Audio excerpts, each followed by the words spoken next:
Hello student, welcome to my channel Achap Gajab English.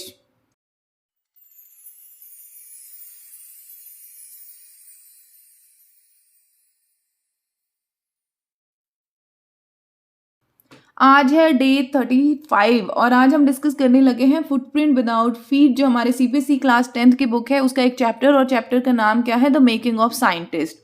तो चलिए फटाफट हम इंट्रोडक्शन जो है इस पर्टिकुलर चैप्टर की वो डिस्कस कर लेते हैं। ये जो चैप्टर है बच्चा पार्टी वो किसके बारे में है, एक साइंटिस्ट हैं जिनका नाम क्या है रिचर्ड एच ईब्राइट। ठीक है, उसके बाद हमें इनके बारे में और क्या पता लगेगा इस पर्टिकुलर चैप्टर में कि उनकी एक हैबिट थी जब वो छोटे होते थे। क्या हैबिट थी, उन्हें बटरफ्लाइज ठीक है फॉसिल्स एंड कॉइन्स इकट्ठा करना बहुत ही ज़्यादा पसंद था। ठीक है, फिर आगे हमें बताया जाता है कि उन्होंने अपने साइंटिफिक रिसर्च जो है ना वो भी किस चीज़ पर स्टार्ट करी थी, बटरफ्लाई पर ही स्टार्ट करी थी। और उनमें क्या थी, क्यूरियोसिटी थी कि मुझे जानना है कि ऐसा क्यों होता है, ऐसा क्यों नहीं होता है, और यही एक अच्छा रीज़न बना उनकी सक्सेस का। आई होप कि आपको इंट्रोडक्शन जो है वो क्लियर हो गया होगा। तो चलिए कैरेक्टर्स जो है इस पर्टिकुलर चैप्टर में उसे भी हम डिस्कस कर लेते हैं। तो सबसे पहला कैरेक्टर कौन है, रिचर्ड एच ईब्राइट। ठीक है, ये जो है मेन कैरेक्टर है इस पर्टिकुलर स्टोरी के। ठीक है, दूसरा यहाँ पे जो मेन कैरेक्टर है वो कौन है, रिचर्ड की ममा है। ठीक है, रिचर्ड की जो मदर है वो एक इनकरेजिंग मदर है, मतलब क्या, एक ऐसी औरत है जिन्होंने बहुत ज़्यादा अपने चाइल्ड को इनकरेज किया होता है। ठीक है, बट यहाँ पे जो कैरेक्टर है वो कौन है, डॉक्टर फैड्रिक। ये कौन है, एक अनदर साइंटिस्ट हैं जिन्होंने अपनी गाइडेंस दी थी, किसको, रिचर्ड को दी थी। ठीक है, उसके बाद यहाँ पर जो फोर्थ कैरेक्टर है वो कौन है, रिचर्ड ए, और ये कौन है, सोशल स्टडी के टीचर हैं हमारे रिचर्ड एच ईब्राइट के। क्लियर। उसके बाद जो फिफ्थ यहाँ पे कैरेक्टर है वो कौन है, जेम्स आर बोंग। ये कौन है, एक फेलो स्कॉलर है रिचर्ड के साथ ही। आई होप कि आपको समझ में आ गया होगा। चलिए तो सबसे पहले हम चैप्टर के हाइलाइट्स देख लेते हैं, तो ध्यान से समझना। रिचर्ड का एक आर्टिकल था जिसका टॉपिक क्या था, हाउ सेल वर्क। ये पब्लिश हुआ था साइंस जर्नल में जब उनकी एज क्या थी, 22 थी। ठीक है, तो सभी जगह ये क्यूरियोसिटी हो गई कि रिचर्ड कौन है, रिचर्ड कौन है। तो चलिए अब हमें रिचर्ड के बारे में पता लगेगा। रिचर्ड कौन है, एक सिंगल चाइल्ड है। ठीक है, और उसका कोई भी फ्रेंड नहीं है जिसके साथ वो खेल सके। इस वजह से वो इंटरेस्टेड होता है किसमें, बटरफ्लाइज में, और अदर चीज़ों में भी उसका इंटरेस्ट आना शुरू हो जाता है। और उसकी जो मदर हैं, ठीक है, उन्होंने जितनी भी इक्विपमेंट्स होती हैं वो सभी खरीद कर रिचर्ड को दे देती हैं, और इवन उसे गाइड भी करती हैं, उसकी हेल्प भी करती हैं ताकि वो अपनी लाइफ में ग्रो कर सके। फिर आगे फोर्थ पॉइंट ध्यान से समझना।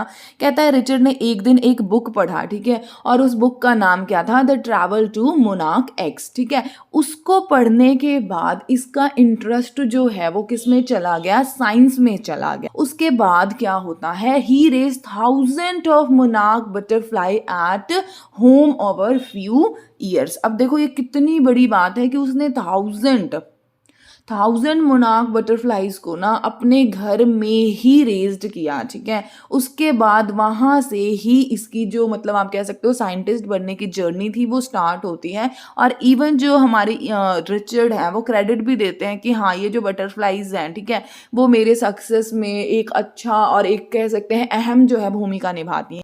ध्यान से समझना। पॉइंट 6 देखो, क्या कहा जाता है कि रिचर्ड जो है, ठीक है, Richard put up a slide of frogs at the country science fair but did not win any award. और यही जो है वो एक टर्निंग पॉइंट होता है इनकी लाइफ का। अब देखो वो क्या करते हैं, अपने जो हार है, ठीक है, उसे एक्सेप्ट करते हैं और उससे इंस्पायर होते हैं और वो अपने काम की तरफ दोबारा लग जाते हैं।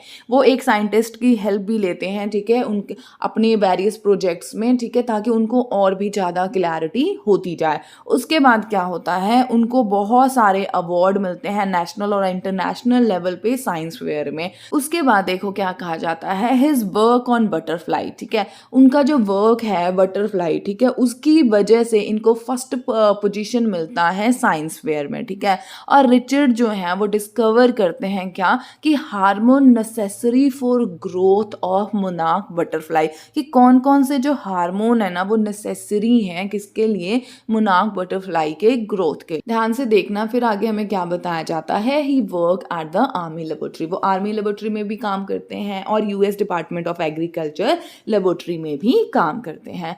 अब देखो क्या कहा जाता है 12th पॉइंट कि रिचर्ड जो है 1 साल जो है हार्वर्ड में एज अ फ्रेशमैन जो है ना वो स्पेंड करते हैं before going back to the laboratory to discover the chemical structure, ध्यान रखना chemical structure of the hormone, ठीक है, that is responsible for gold spot on the monarch pupa. His finding motivated him, इनकी जितनी भी discoveries थी इनसे ये काफ़ी मोटिवेट हो गए और इसके बाद क्या करते हैं ये स्टडी करना शुरू कर देते हैं cell and how they read their DNA, ठीक है, और इनकी थ्योरी में भी हेल्प भी कर सकती है किस चीज़ में, to prevent many kind of cancer and other diseases. फिर देखो क्या कहा जाता है, he graduated from Harvard with the second position, उनकी जो ग्रेजुएशन हुई उसमें उनका सेकेंड पोजीशन आया। टोटल कितने बच्चे थे, 1510 स्टूडेंट्स थे जिसमें से उनका कौन सा पोजीशन आया, सेकेंड पोजीशन आया। तो आप समझ सकते हो वो कितने ज़्यादा इंटेलिजेंट होंगे। फिर देखो आगे क्या कहा जाता है कि उनको किस किस चीज़ों में और इंटरेस्ट था, रेदर देन साइंस तो उनको डिबेट में ज़्यादा इंटरेस्ट था, पब्लिक स्पीकिंग में वो इंटरेस्ट रखते थे, फोटोग्राफी में भी वो इंटरेस्ट रखते थे, ठीक। अब देखो आगे क्या बताता है, रिचर्ड के जो सोशल साइंस के टीचर हैं उन्होंने रिचर्ड की बहुत ही ज़्यादा प्रेज करी कि तुम्हारा जो माइंड है वो भी एक्सीलेंट है, तुम में जो क्यूरियोसिटी है, ठीक है, विल है कि मुझे जानना है, मुझे कुछ करना है, मुझे जीतना है लाइफ में, यही सारी जो इंपॉर्टेंट क्वालिटीज़ हैं, ठीक है, किसकी, एक साइंटिस्ट की। आई होप कि आपको ये चैप्टर जो है वो अच्छे तरीके से समझ आ गया। चलिए तो अब हम फटाफट एक्सट्रैक्ट बेस्ड क्वेश्चन भी डिस्कस कर लेते हैं। तो ये रहा पहला एक्सट्रैक्ट आपके कंप्यूटर स्क्रीन पे, फटाफट वीडियो को पॉज कर लीजिए, एक्सट्रैक्ट को रीड कर लीजिए और ये रहा पहला क्वेश्चन रीड कीजिए और फटाफट आंसर निकालिए। And the right answer for question number 1 is option C. I hope it is clear, very good. Question number 2 आपके स्क्रीन पर है, फटाफट इसे रीड कीजिए और आंसर बताइए। आप वीडियो को पॉज कर लीजिएगा ताकि आपको हेल्प हो जाए। And the right answer for question number 2 is option B. I hope it is clear.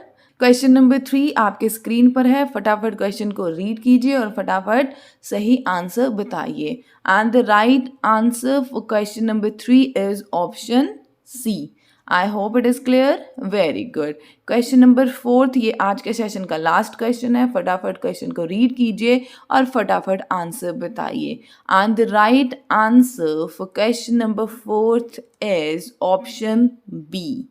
I hope it is clear. I hope कि आपको आज का वीडियो अच्छा लगा होगा और मेरे चैनल पर आके आपने कुछ ना कुछ ज़रूर नया सीखा होगा। तो अगर आपको लगे कि मेरे चैनल पे आके आपका टाइम वेस्ट नहीं हुआ तो मेरे चैनल को सब्सक्राइब कीजिएगा, वीडियो को लाइक कीजिएगा और शेयर भी ज़रूर कीजिएगा। मिलती हूँ आपको नेक्स्ट वीडियो में जिसमें हम एक और चैप्टर डिस्कस करेंगे। तब तक के लिए हंसते रहिए, मुस्कुराते रहिए और हमेशा अपने आसपास के एरिया को साफ सुथरा रखिएगा। Bye bye, take care, have a good day.